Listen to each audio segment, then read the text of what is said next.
여러분 반갑습니다. 북새통 2515 칼리지의 최병철 원장입니다.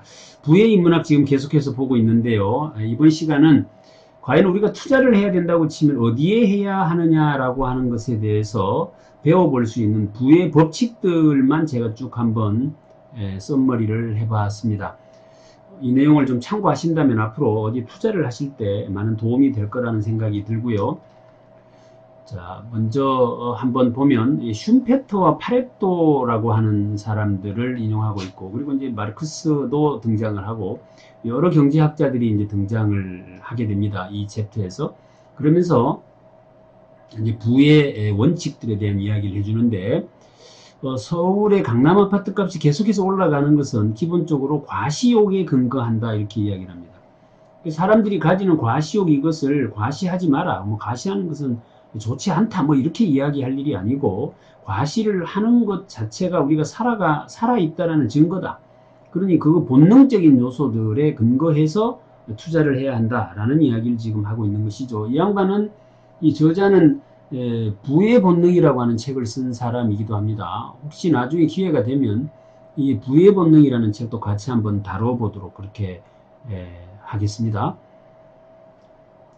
그러면서 이제 한 가지 더 이야기하는 것이 이제 상대적 빈곤의 시대다, 절대적 빈곤의 시대가 아니다. 이것도 우리가 뭐 개념적으로는 다들 이미 이렇게 알고 계시는 내용인데, 이런 이야기들을 이분은 투자라든가 부를 증식시키는데 활용하고 있다라는 것이 우리하고 좀 다른 점이다라는 생각을 해보는 것입니다. 이 상대적 빈곤이 커지는 가장 큰 이유로 이야기하고 있는 것 중에 하나가, 요즘 시대가 이제 투명 사회고 오픈된 사회고, 이렇다 보니 SNS나 기타 언론 또는 텔레비전 등을 통해서 부자들이 얼마나 잘 사는지를 다들 알게 되었다라는 것이죠. 예전에 뭐 첩첩산중에 이 고추농사 짓고 사는 사람이 강남의 아파트 값이 오르는지 마는지 그걸 어떻게 알겠습니까? 그런데 지금은 텔레비전 틀면 뉴스에 다 나오니까 거기서 이 상대적 빈곤이 급격히 증가되어지는 것이죠. 그러다 보니 그것 때문에 이제 나도 저것을 어떻게 해볼까라고 하는 과시욕하고 만나면서 강남 아파트 값이 계속해서 올라간다라는 이야기를 하면서 이 부의 인간의 본능이라고 하는 것을 늘 고려해야 된다라고 이야기를 하고 있는 것입니다. 선진국과 이머징 마켓이 있다면 여러분들은 어디에 투자를 하시겠습니까? 일반적으로 이머징 마켓이라고 하면 개발도상국들을 이야기하는 것이죠. 신흥국들. 이런 나라들이 경제 성장률이 통상 보면 뭐 10%를 상회합니다. 우리나라도 한때 뭐 10% 이상 이렇게 상회를 했고, 뭐 지금 가장 잘 이렇게 성장하고 있는 나라가 이제 베트남 이렇게 꼽는다 치면, 그런 나라들이 지금 엄청나게 경제 성장을 하니까 거기에 투자하면 좋지 않겠느냐라는 생각을 누구라도 한 번씩은 해볼 수 있을 텐데요.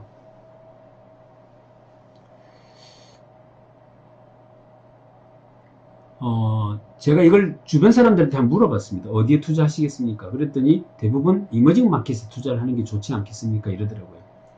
그런데 이 저자는, 브라운스톤은 이렇게 이야기합니다. 선진국이 해야 된다 라는 이야기를 합니다. 이것은 우리가 전 시간에 배웠던 뭉침의 힘하고 그 원리가 같습니다.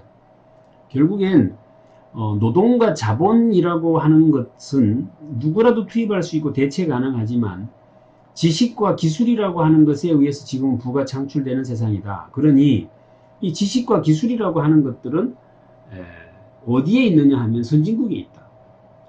그러니까 지식과 기술이 부를 창출하고 있다면 지식과 기술이 있는 곳에 투자를 하는 것이 수익성을 높인다라고 하는 좀 굉장히 간단한 이야기인데도, 이것을 선뜻 정확하게 우리가 답을 못했던 부분들은 좀 아쉬운 부분인데요. 이런 면에서 우리가 한번 본다면 지금 대한민국이라고 하는 나라에서도 어디가 지금 자본과 노동 말고 지식과 기술이 집중되고 있는지를 보시면 알 것 같습니다. 우리가 흔히 1인당 GRDP 이야기를 곧잘 하는데, 한동안 울산이 항상 1등이었죠. 그러다가 천안 아산으로 바뀌어졌습니다. 이유가 뭐죠? 조선업, 자동차, 이쪽이 노동 집약 산업이죠. 이것이 지금은 반도체, 지식 기술 집약 산업이 있는 곳으로 바뀌어지고 있다는 것을 단적으로 보여지는 것인데요. 참고하시면 좋을 것 같고, 그리고 이제 파레토의 법칙을 이야기해 놓고 있습니다. 잘 아시죠? 파레토의 법칙은 흔히 20대 80의 법칙이고, 이탈리아 경제학자이던 이 파레토가 토지 소유 현황을 이렇게 조사하고 하는 과정에서 어느 지역의 어떤 토지 80%는 20%의 사람이 가지고 있더라. 그리고 뭐 예를 들면 어떤 이 백화점 매출액의 80%는 그 백화점에 오는 20%의 VIP가 올리더라. 뭐 이런 개념에서 설명을 할 때 우리가 흔히 인용하는 것이 이 20대 80의 법칙인 것이죠. 어떤 회사의 생산성이나 성과는 그 회사에 근무하는 20%가 올리는 것이고, 80%는 성과의 80%는 20%의 사람이 올리는 것이고, 나머지 성과 20%만을 나머지 80%가 올리고 있다. 뭐 이런 개념에서 우리가 이렇게 흔히 알고 있는 법칙이 20대 80의 법칙인데요. 이것도 우리가 부의 원칙에서 꼭 기억해야 될 것들이다 라는 이야기입니다. 그러면 지금 뭐 부동산이 올라가는 지역도 결국 20%죠. 지금 대한민국에 제대로 성과를 내고 있는 기업들도 아마 20% 정도에 지나지 않을 것이고, 이런 것들을 감안해서 그 80%에다가 미련 가지고 뭔가 투자를 하는 행위를 하지 말고 20%에 집중시켜라 라는 이야기를 하고 있는 것입니다. 슌페터 이야기를 하면서 마르크스하고 대비를 해놓고 있는데요. 굉장히 재밌는 이야기를 합니다. 결국 슌페터나 마르크스 두 사람 다 자본주의가 몰락할 것이라고 했던 사람 중에 대표적인 사람인데, 특히나 마르크스는 이 프롤레타리아 혁명이 일어나서 자본주의는 결국에 몰락한다 이렇게 했던 사람이죠. 그런데 그 몰락의 원인을 마르크스는 물질적 궁핍이 일어날 것이다 이렇게 봤던 것이고요. 슌페터는 아마도 심리적인 박탈감이 생길 것이다. 그것이 정도가 심해지면 그리 될 것이다 라는 이야기입니다. 그러면 마르크스는 물질적 궁핍에 의해서 혁명이 일어난다고 봤기 때문에 이 물질적 궁핍을 결국에는 해결할 방법이 없다라고 보는 것이고요. 슌페터는 심리적 박탈이다라고 봤다라는 것은 심리적인 것들은 얼마든지 대처가 가능한 것이죠. 결국 어떻게 되었느냐? 슌페터가 그와 동시에 했던 이야기가 바로 창조적 혁신이라는 이야기, 즉 어떤 것들을 파괴함으로 해서 또 다른 것들이 새로 만들어지는 이 창조적 혁신, 이것이 기업가 정신에 의해서 가능해질 것이다 라고 했던 대표적인 사람이어서, 그것이 결국에는 부를 증대시켜 냈고, 그래서 이 물질적 궁핍으로 일어날 거라고 봤던 프롤레타리아 혁명은 일어나지 않았던 것이죠. 해서 자본주의는 지금까지도 계속 명맥을 이어온 것인데, 거기서 말하는 이 슌페터의 창조적 혁신이라는 단어의 방점을 찍는 겁니다. 그래서 뭔가 기존에 있던 질서 자체를 파괴시키는데 그로 인해서 새로운 것들이 창조되어지는 개념의 아이템, 거기에다가 투자를 해라 이런 이야기입니다. 그게 뭐가 있느냐라고 하면서 이제 소개해 놓고 있는 내용이 바로 F 뭐죠? 페이스북, A 아마존, N 넷플릭스, G 구글, 이런 회사들이 다 창조적 혁신을 이룬 회사들이다라고 이야기를 하면서 뭐 이와 비슷하게 우리가 흔히 이제 이야기 되어지는 내용들이 ICBM이죠. IoT, 사물 인터넷, 클라우드, 빅데이터, 그리고 모바일. 이것들이 결국 인공지능하고 만나서 만들어내는 여러 가지의 창조적 혁신 비즈니스 모델들. 이런 것들이 다 어디에 있죠? 지금 실리콘밸리에 있는 것이죠. 아시겠지만, 지금 그 MS 그리고 애플 그리고 아마존닷컴 이 세 개 회사가 이미 지금 시가총액 1000조를 넘었었습니다.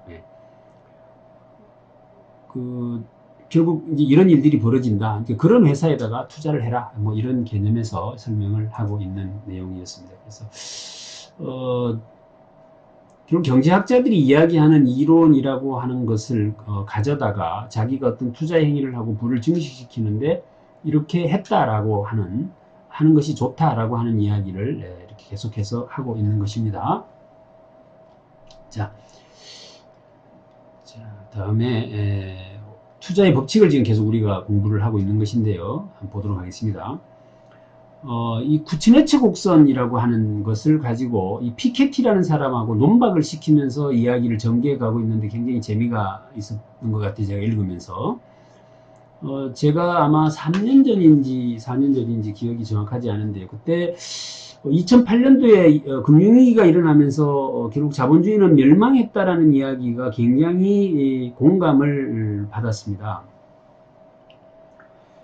거기에 이제 결정적 근거를 제시했던 사람이 바로 이 피케티라는 사람이고, 이 사람이 쓴 21세기 자본론이라고 하는 책, 이것이 그 당시 굉장히 화제를 불러일으켰던 것이죠.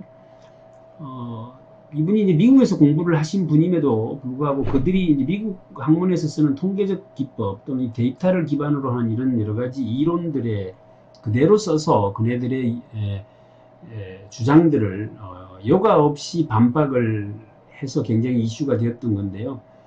이분이 했던 이야기의 핵심은 이 자본이익률이 GDP 성장률보다 5배에서 6배가 높다라고 하는 이야기입니다. 결국 노동이 투입되고 해서 경제 성장이 일어나서 일반적으로 우리가 정상적으로 벌어들이는 수입 대비 자본이익률이 5배에서 6배가 높다라는 이야기입니다. 부자는 계속 부자 된다 이런 이야기죠. 이것을 증명해낸 겁니다. 데이터 값으로. 이렇게 이야기를 했던 이 내용들을 결국에 이 구치네츠라고 하는 이 구치네츠 곡선, 이 71년에 노벨상 받았던 이 이론을 정면으로 반박한 이론이 바로 피케티의 이론인 것이죠. 이 이야기를 이제 재밌게 대비시켜 놓고 있는 겁니다. 그러면 여기서 이 구치네츠 곡선이라는 것을 한번 볼 필요가 있습니다. 아시겠지만 마르크스 뿐만 아니라 자본주의가 발달해 가면서 결국에는 양극화, 부의 불균형 문제는 늘 있었던 문제인 것입니다. 이것에 대해서 딱히 이렇게 답을 못 내고 있었던 즈음에 이 구치네츠가 이 곡선을 발표하죠. 여기 보시게 되면 여기가 그러니까 이 개발의 정도, 그러니까 이거 선진국이고 여기가 중진국이고 여기가 이제 후진국이고 이렇습니다. 거기 이제 진위계수를 XY축으로 놓고 분석을 해봤더니 중진국이 되어질 때까지는 이 진위계수의 갭이 굉장히 커지더라.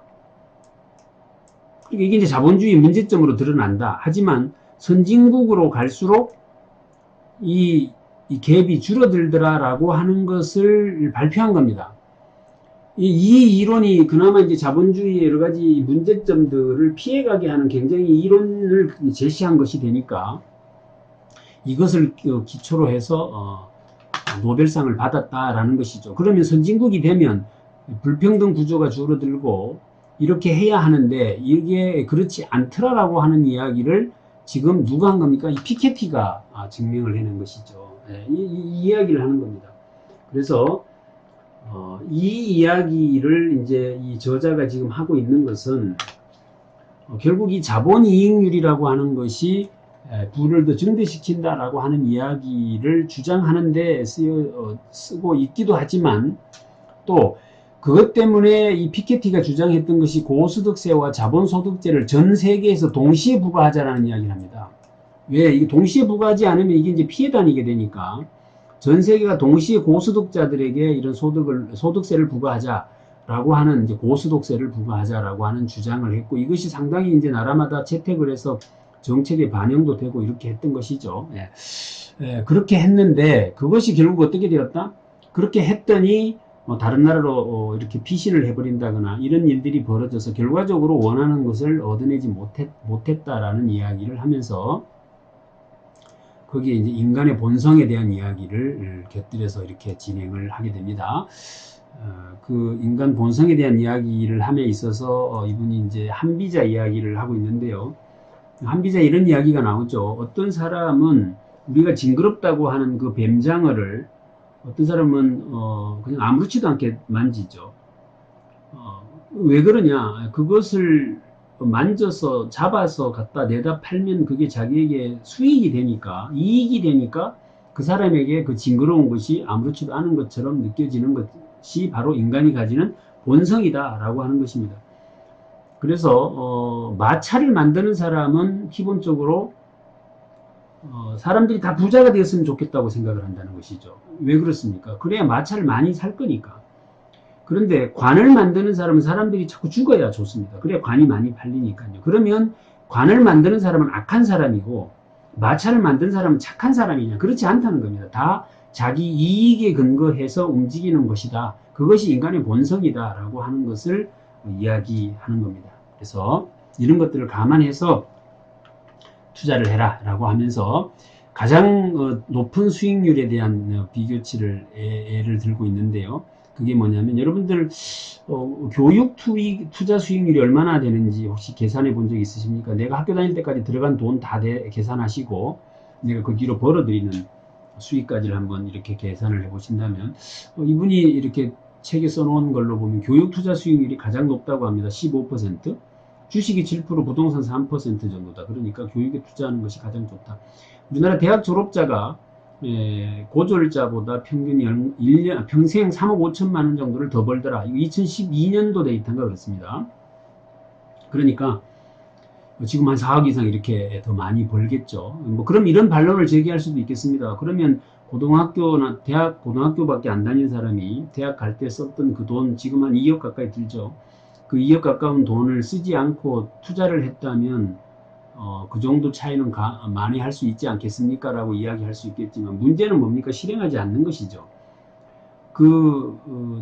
대학을 가지 않은 사람이 그때 투입될 교육비를 예상해서 그 돈을 가지고 어딘가에 투자를 해놨다면 훨씬 더 유리할 수도 있을 겁니다. 이런 것들을 감안해서 우리가 어쨌든 교육에 투자를 하면 가장 높은 수익을 얻을 수 있다라는 것도 한번 봤습니다.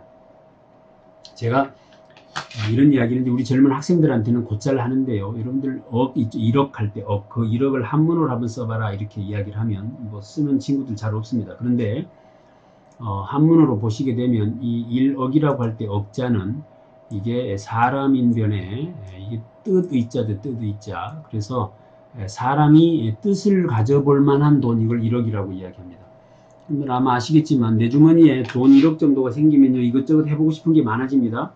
내가 지금 뭔가 해보고 싶은 게 없다는 이야기는 내 주머니에 돈 1억이 없다라는 뜻이죠. 때문에 뜻이 없음을 탓하지 말고 돈 1억이 없음을 탓해라 이렇게 제가 주장을 하는데요. 돈 1억이 만들어질 때까지는 밥도 먹지 마라 얻어먹어라 옷도 사입지 마라 옷도 얻어입어라 뭐 이렇게 제가 갑자기 이야기를 하는데 좀 심하다 싶겠지만 돈 1억이 만들어져야 질 때까지는 극도의 이 절약도 해야 되고 또 뭐 이것을 이제 워렌 버핏 같은 사람들은 뭐라고 이야기를 합니까? 일명 이제 스노우볼이다라고 해서 종잣돈이라고 이야기를 하는데 이것들이 꼭 필요하다라는 것들도 한번 같이 생각을 해보면 좋겠습니다. 왜? 이 1억이 있어야 자본 수익률이 높으니까 5배, 6배 자본 수익률에 투자를 할 거 아니겠습니까?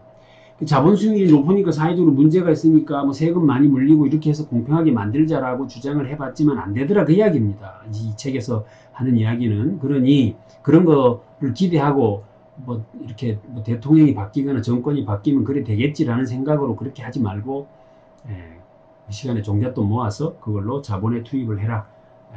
자본 수익률이 높다라는 이야기를 하고 있는 것입니다.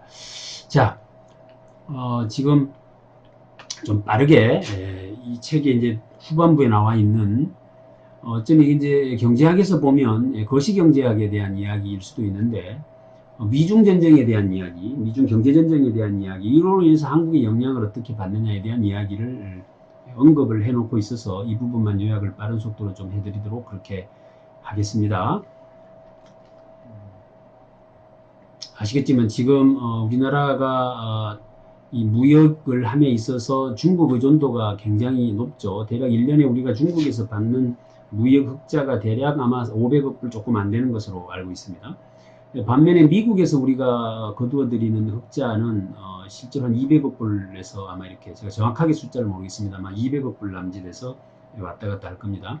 그 500억 불 벌어다가 사실 일본에다가 250억 불을 갖다 주는 이런 형태의 약간 이렇게 균형적이지 않은 모습의 우리 구조가 있는 산업 구조가 있는 것이죠. 이러다 보니 당연히 주변국들이나 이 강대국들에게 영향을 받을 수밖에 없는 그런 상황이어서 아마 이 책에서도 이것을 다루고 있지 않느냐라는 생각이 드는데요.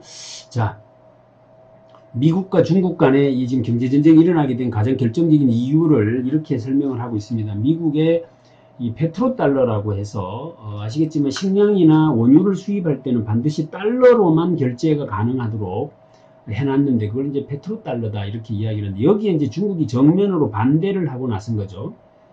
그래서 이제 1대1로라고 해서 위안화로 석유 대금을 결제할 수 있도록 이렇게 시도를 했고 그 당시에 중국의 약간 미국의 약간 반대적인 어떤 정서를 가진 나라들이 있죠. 이란이라든가 뭐 이런 나라들을 또 베네수엘라 이런 나라들하고 같이 해서 위안화로도 석유 대금을 결제할 수 있도록 해버린 겁니다.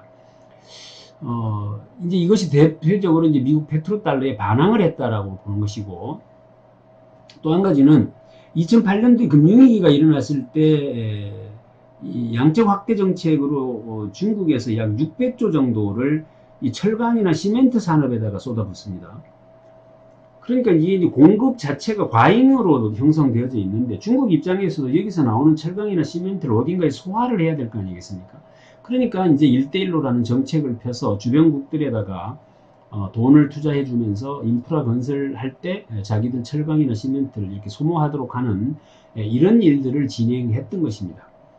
이것이 이제 미국의 심기를 건드렸던 것이죠. 그런데 통상적으로는 미국이 자기들 경제 규모의 GDP의 약 40% 정도까지 따라오면 그 나라를 반드시 손을 봤다라는 것이죠. 이제 대표적인 나라가 일본입니다. 일본이 미국 GDP의 40%가 되었을 때 일본에게 여러 가지 이제 제재를 가해서 결국에 20년간 일본은 장기 침체에 빠지도록 되어져 버렸죠. 그런데 지금 현재 중국이 미국의 경제 규모로 보면 70% 수준까지 따라왔습니다.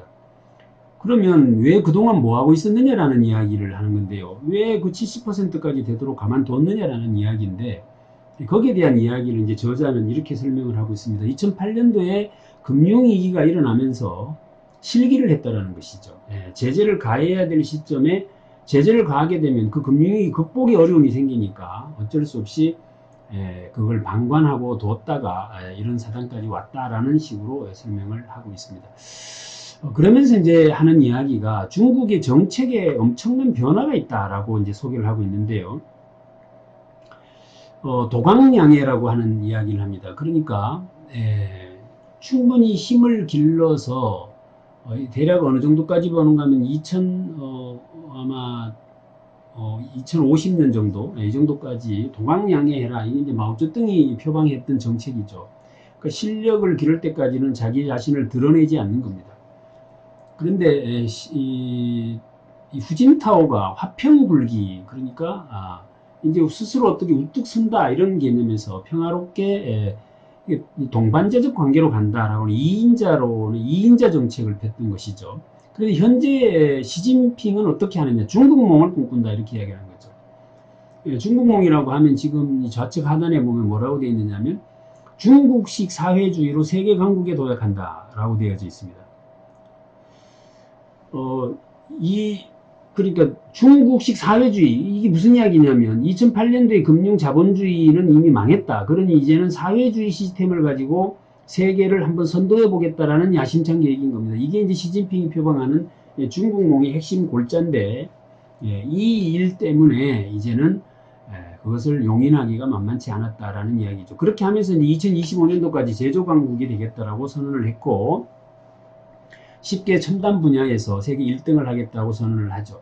그리고 이제 그렇게까지 하지 말라고 했던 1인 독재 체제 그것을 가능하도록 만들어버렸죠. 시진핑이. 그렇게 해서 전 국민들을 위챗으로 감시하는 이런 일이 벌어졌다라는 이야기를 합니다. 어찌됐건 이런 등등의 문제가 있다 보니 이제 불가피하게 경제전쟁을 할 수밖에 없는 상황이 되었는데 결국 어떻게 될 거냐? 결국 미국이 이길 것이다 라고 이야기를 합니다. 이유는 첫째, 세계 패권국이 되려면 식량이나 에너지가 자급자족이 돼야 되는데 그것이 중국은 안 된다. 두 번째는 나라가 투명하고 신뢰가 확보되어져야 되는데 중국은 일당 체제에서 부정부패가 만연하다. 세 번째는 그 중국의 실질적인 어떤 권력자들이나 책임자의 위치에 있는 사람들이 자신이 스스로 못 믿어서 재산을 해외로 반출하고 있는 일들이 비일비재하다. 이런 걸로 볼 때 중국이 세계 패권국이 되기는 어려울 것이다 라고 하는 이야기를 해놓고 있습니다. 그러니 이제 무슨 이야기냐면 이런 것들을 감안해서 우리나라의 경제정책도 펼쳐져야 한다라는 이야기를 하고 있는 것이다 이렇게 볼 수 있겠습니다. 자, 이제 이분이 이제 마지막에 써놓은 이야기를 말씀드리면서 마치도록 하겠습니다. 파리가 방 안에 이렇게 있다가 도망을 가려고 하면 이제 유리창이 자꾸 부딪히더라는 거예요. 깨구리가 파리를 잡아먹는데 움직일 때만 잡아먹더니 가만히 앉아있는 파리를 잡아먹으면 쉬울 텐데 움직일 때만 잡아먹더라. 이걸 이제 우리는 본능이라고 한다. 인간도 그런 본능을 가지고 있다. 800년 인류 역사 속에 799만 년을 구석기인으로 살아왔다 우리가. 그러니까 불과 우리 머릿속에 세팅된 것들은 1만 년밖에 되지 않았는데 그 중에서도 자본주의 역사는 200년밖에 되지 않았다. 그러니 우리 머릿속에 있는 어떤 본능이라고 하는 것들은 다 어쩌면 구석기 시대 때 만들어진 것들이 아직도 유전자로 형성되어져 있다. 그것들을 우리가 알아야 한다. 그것들을 알고 거기에 반응할 때 우리는 부와 가까워질 수 있다라는 이야기를 하면서 이 자신이 이제 부의 본능이라고 하는 책에 소개해 놓은 그 이야기를 마지막에 언급하고 있습니다. 이런 본능들을 우리가 알고 움직인다면 알고 거기에 대응하는 방법으로 접근할 때 우리는 부를 형성할 수 있다라는 것인데 특히 무리짓기, 영토 본능, 쾌락 본능 뭐 등등 해서 인식체계 5, 6까지 특히나 이 손실공포 과시 본능 이런 것들이 다 우리가 알고 대응을 하면 돈이 될 수 있는 영역들이다 라고 소개를 해 놓고 있습니다. 자, 뭐 바쁘게 온 것 같습니다. 부의 인문학. 아무쪼록 지금 현재 굉장히 위중한 상태에 있습니다. 엄중하고요. 이런 상황에 내 재산을 어떻게 지켜갈 것인가에 대한 메시지가 한두 개라도 여러분들 삶에 이렇게 반영되었으면 좋겠습니다. 아무쪼록 몸 건강도 중요하지만 재산 건강도 굉장히 중요한데 잘 지켜내시길 바라고 또 다음번에 이 부와 또는 돈, 재테크와 관계된 책들 가지고 만나 뵙도록 하겠습니다. 감사합니다. 지금까지 북새통 2515 칼리지의 최병철 원장이었습니다. 참 좋아요 그리고 구독 눌러주셔야 제가 조금 더 힘이 될 것 같습니다. 감사합니다.